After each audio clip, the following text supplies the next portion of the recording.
11. Austin Hayes. A disturbing lawsuit filed in early 2023 is accusing former West Virginia Delegate Austin Hayes of abusing his position to request favors from a woman in exchange for helping to get a bill passed. According to court filings, the woman, identified only as Jane Doe, was an unpaid lobbyist and citizen advocate who began working to pass a Native American tribal recognition bill in the state legislature in 2019. The complaint claims that Hayes began messaging her on Facebook that year, promising to pass the bill if he won the 2020 election. After securing his victory, Hayes and the woman exchanged phone numbers and began discussing the bill regularly. He never introduced it as promised, yet continued to make contact with Jane Doe. Hayes is accused of taking an intrusive tone with his correspondence starting in 2021, when he began asking the woman some personal questions. She avoided answering the questions and tried to redirect the conversation back to appropriate topics, but Hayes allegedly only came on stronger with his unwelcome statements. According to the official complaints, the plaintiff once again avoided answering, and Hayes apologized to her the following day. The woman claimed that he escalated his behavior into late-night phone calls and that he would sit silently on the other end when she answered. Based on reports from the West Virginia Record, Hayes messaged Jane Doe the next day, claiming that he wasn't encouraging her to sleep around in order to get the bill passed, but that he was making her aware of what happens sometimes. The lawsuit alleges that he abused his position and continued to harass the woman, even after she clearly tried to keep their interactions professional. The accusations against Hayes first came to light during his 2022 re-election bid, which he ended up losing after more women came forward with similar allegations. 10. J. Brett Blanton. A damning report that was released by the U.S. architect of the Capitol's Inspector General's office in late 2022 revealed that one of its own had habitually abused his position, misused government property, and wasted taxpayer dollars for at least a 2-year period. The findings came to light after a complaint from a civilian prompted the agency to launch an investigation against architect of the Capitol, J. Brett Blanton, in 2021. According to the caller, someone behind the wheel of an official AOC vehicle drove recklessly in a parking garage in Vienna, Virginia, reaching speeds of up to 65 miles per hour in a 30-mile-per-hour zone. Investigators discovered that the vehicle was being driven by Blanton's daughters, which constituted unauthorized use, and that it apparently wasn't an isolated incident. The report alleged that Blanton and his family regularly used AOC vehicles for personal errands and weekend trips as far away as Florida, receiving at least $12,000 worth of unentitled benefits in the form of transportation, gas, and other costs. Even more shockingly, Blanton was accused of misrepresenting himself as a law enforcement official by activating the lights and siren on his vehicle. After a fender bender in 2021, he allegedly identified himself as an agent to the other driver involved in the crash and said that he didn't have insurance information, but that the government would handle the claim. On another occasion, witnesses claimed that Blanton chased a car using his AOC vehicle's emergency equipment after it hit his daughter's boyfriend's car in front of the family home. A police report listed him as an off-duty DC cop, and he continued with court proceedings without correcting the misconception that he was a police officer.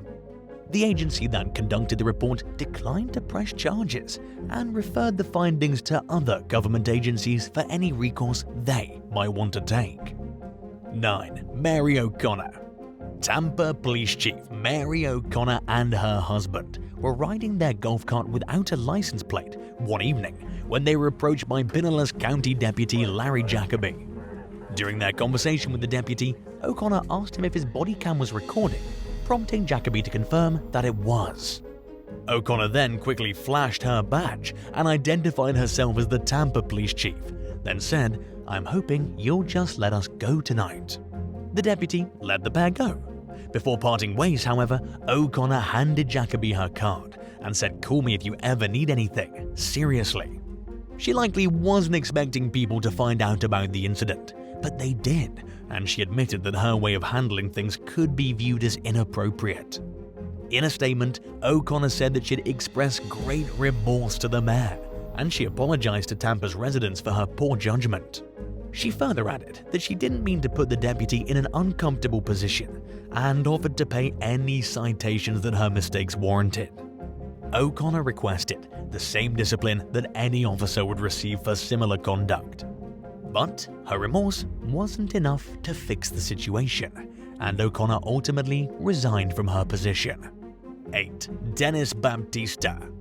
After receiving a call from a concerned motorist about an erratic driver one evening in 2014, New Jersey State Trooper Josh Ladeo spotted a vehicle matching the description the caller had provided. He followed the car and noticed that it was drifting between lanes, so he conducted a traffic stop. In a recorded conversation, Ladeo could be heard asking the driver, later identified as Phillipsburg Municipal Court Judge Dennis Baptista, if he'd been drinking that evening. Baptista told the trooper that he was a lawyer on his way home from work and that he hadn't had anything to drink.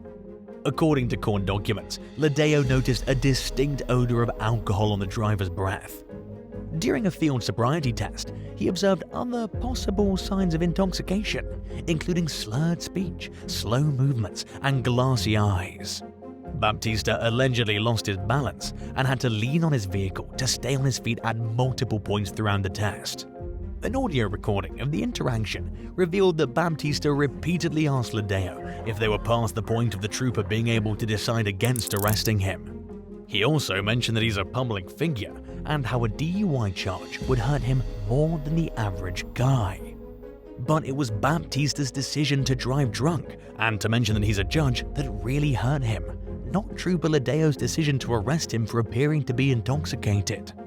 Baptista ultimately pleaded guilty to DUI and was also disciplined for using his position to advance his private interests, which goes against the state's judicial code of conduct.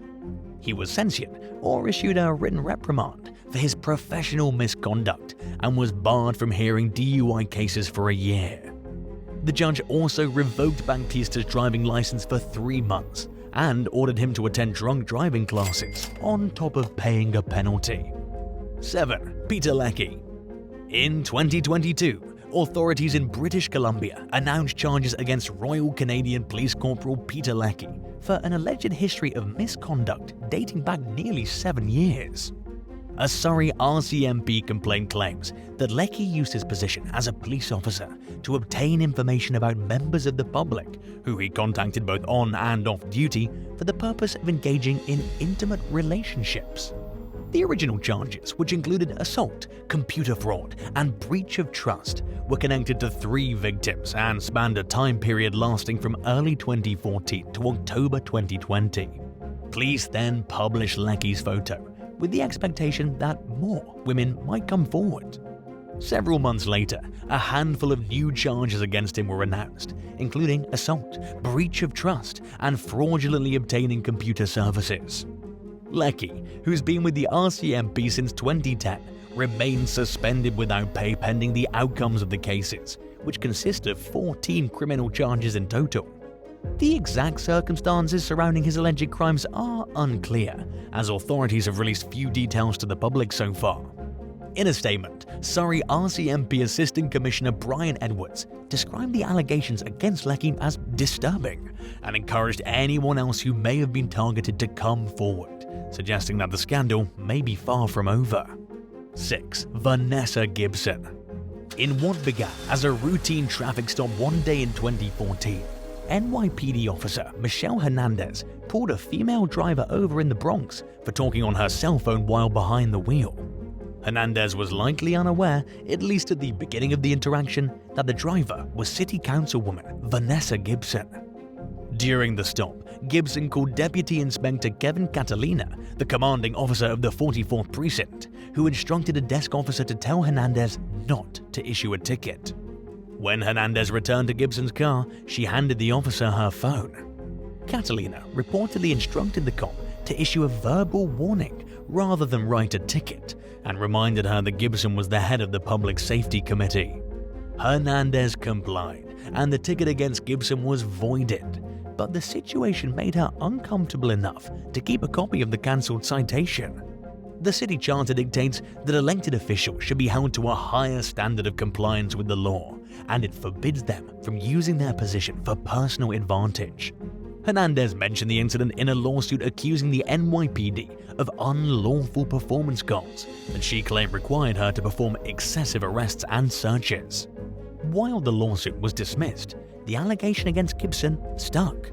She denied explicitly asking Catalina not to issue a ticket, but admitted that she should have just accepted the summons and handled the situation like every other civilian is expected to when they get caught breaking a traffic law. As a result, Gibson was fined $5,000 for trying to avoid the ticket, which was a violation that comes with a maximum $50 fine and 5 license points for first-time offenders. 5. Carter Williams. West Virginia Circuit Judge C. Carter Williams was on his way home from a family outing to get ice cream one day in 2021 when Moorefield police officer Devonta Johnson pulled him over for having his cell phone in his hand while driving. According to charging documents that were later filed against Williams, he angrily asked Officer Johnson why he was being stopped. The first time Johnson asked the judge for his license, registration, and insurance, Williams allegedly said he'd done nothing wrong. So the officer asked for the documents again, and Williams outright said that he wasn't going to hand them over. He eventually gave Johnson the documents though, after commenting on how he sees police officers using their phones behind the wheel all the time, something Johnson said they were allowed to do when it was related to their job duties. At some point, the cop asked Williams why he was so uptight, and the judge said it was because he'd been pulled over for no reason. While Johnson was running the license, which he soon realized had expired months earlier, Williams called Moorefield Police Lieutenant Melody Burrows, who was off duty at the time. Burrows radioed Johnson and told him not to write a ticket. As the officer returned to the vehicle and tried to tell Williams that his license was expired, the judge allegedly grabbed his documents out of the cop's hand and drove off. Later that evening, Williams called Moorefield Police Chief Stephen Riggleman and said he was tired of being disrespected. Riggleman, however, told the judge that if anyone was being disrespectful, it was him. Williams ultimately hung up on the police chief and proceeded to call the former police chief, Steve Reckard, who reminded Williams that he'd retired. The disgruntled judge said that he needed someone to talk to, which Reckard reportedly found odd because they weren't close friends. The night finally ended after Williams made yet another call to Lieutenant Burrows and berated the police force, saying he'd never been treated so poorly. He then drove to the local mayor's house, where he administered another irrationally angry diatribe.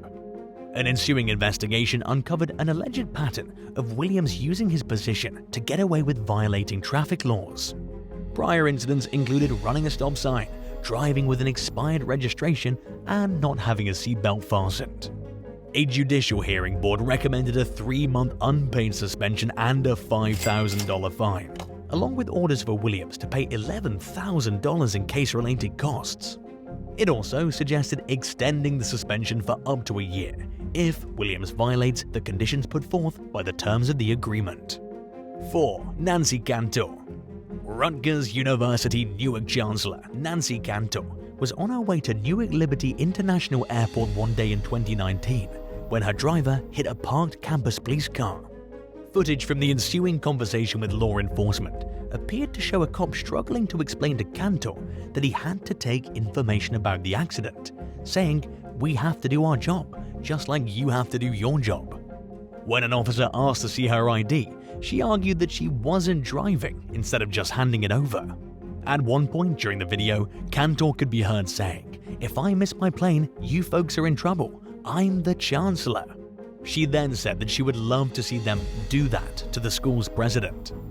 Another staff member instructed the officer to take a picture and let her go, adding, "Would you do this to the President of the United States? No, you wouldn't."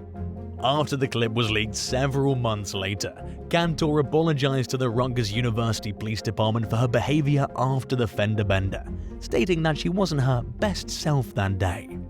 She then expressed gratitude to the department for keeping the campus and community safe and secure. The police department and campus officials accepted Cantor's apology and seemed perfectly happy to just move on from the situation, sparing her from any serious repercussions. Perhaps the leaked footage of her embarrassing behavior was punishment enough. 3. Sarah Louise Johnston. When 50-year-old off-duty police sergeant Sarah Louise Johnston encountered a random breathing test or RBT site in Sydney, Australia in 2016, she asked the rookie officers running the stop if they were really going to test her. They recognized who she was, but had no plans to treat her differently from any other civilian who passed through the checkpoint.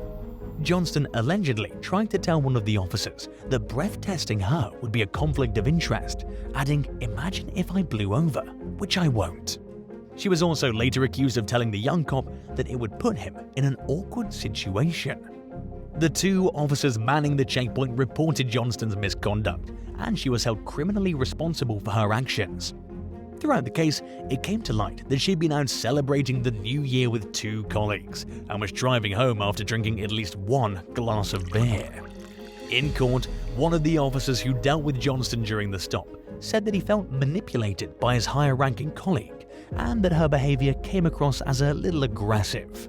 He also explained that the way Johnston acted made him second-guess himself and believed that he was wrong for subjecting her to a random test. Regardless of whether or not Johnston was drunk, the judge said she set a disgraceful example as someone who's expected to be an honest and upstanding member of the community. He also told Johnston that she brought shame upon herself and to all honest members of the police force, and he commended the officers who reported her for coming forward. Johnston was found guilty of using her position and rank to avoid being breath tested and was sentenced to 16 months in jail, with the requirement to spend at least a year behind bars before becoming eligible for parole.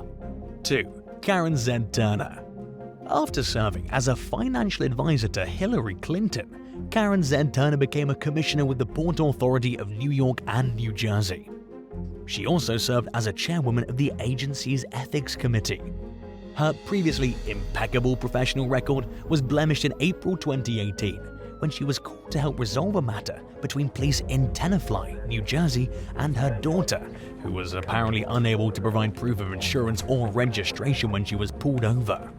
Cringe-worthy body cam footage showed Turner demanding details about the traffic stop that the police politely told her they weren't required to provide, since her daughter and everyone else in the car was over 18. In the video, Turner could be heard ordering the cops to call her Commissioner rather than Miss. Based on a police report, an officer advised her to speak with the driver of the car, her daughter, for the information she was seeking. The report further described Turner's conduct as attempting to misappropriately use her professional position to gain authority in this situation. An officer tried to end the conversation, at which point Turner told him to shut the F up. She then warned him that she would be speaking with the local mayor about the incident. Afterward, someone alerted the Port Authority to the situation, prompting an investigation to be launched. Instead of waiting to learn the outcome, Turner resigned from her position. In a statement, a Port Authority spokesperson described her actions as indefensible and said that the agency has zero tolerance for ethics violations. The same ethics committee that Turner used to be the leader of then censured her for outrageous and profoundly disturbing conduct. By then, she'd already left her position, but the symbolic gesture will hopefully serve as an example to other high-ranking Port Authority officials about how this type of behavior won't be tolerated. Chairman Kevin O'Toole said that if Turner hadn't resigned, the board would have demanded for her to step down. 1. Steve Marks.